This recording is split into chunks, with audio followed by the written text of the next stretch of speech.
ஹாஸ்பிட்டலில் ட்ரீட் பண்ணிகிட்ருக்கிற எல்லாருமே சீக்கிரமாக க்யூர் ஆகி வரணுன்றதை இந்த நேரத்தில் நான் வேண்டிக்கிறேன்.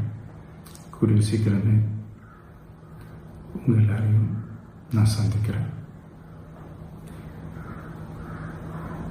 இந்த நேரத்தில் எங்களுடைய வலிகளை, எங்களுடைய நிலைமையை புரிஞ்சுக்கிட்டு எங்களுக்காக பேசின அரசியல் கட்சிகளை சார்ந்த நண்பர்கள், தலைவர்கள் அனைவருக்கும் என்னுடைய நன்றியை தெரிவிச்சுக்கிறேன். கிட்டத்தட்ட ஒரு 5 மாவட்டத்துக்கு பிரச்சாரத்துக்கு போனோம். இந்த மாதிரி எதுவுமே நடக்கல. ஆனால் கரூரில் மட்டும் ஏன் எப்படி நடக்குது, எப்படி நடக்குது?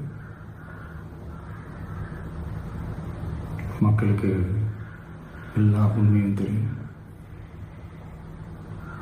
மக்கள் எல்லாத்தையும் பார்த்துக்கிட்டு இருக்கிறாங்க. கரூரை சேர்ந்த அந்த மக்கள் அந்த உண்மையெல்லாம் வெளியில் சொல்லும்போது எனக்கு கடவுளே நேரில் வந்து இறங்கி அந்த உண்மைகள்லாம் சொல்கிற மாதிரி எனக்கு தோணுச்சு.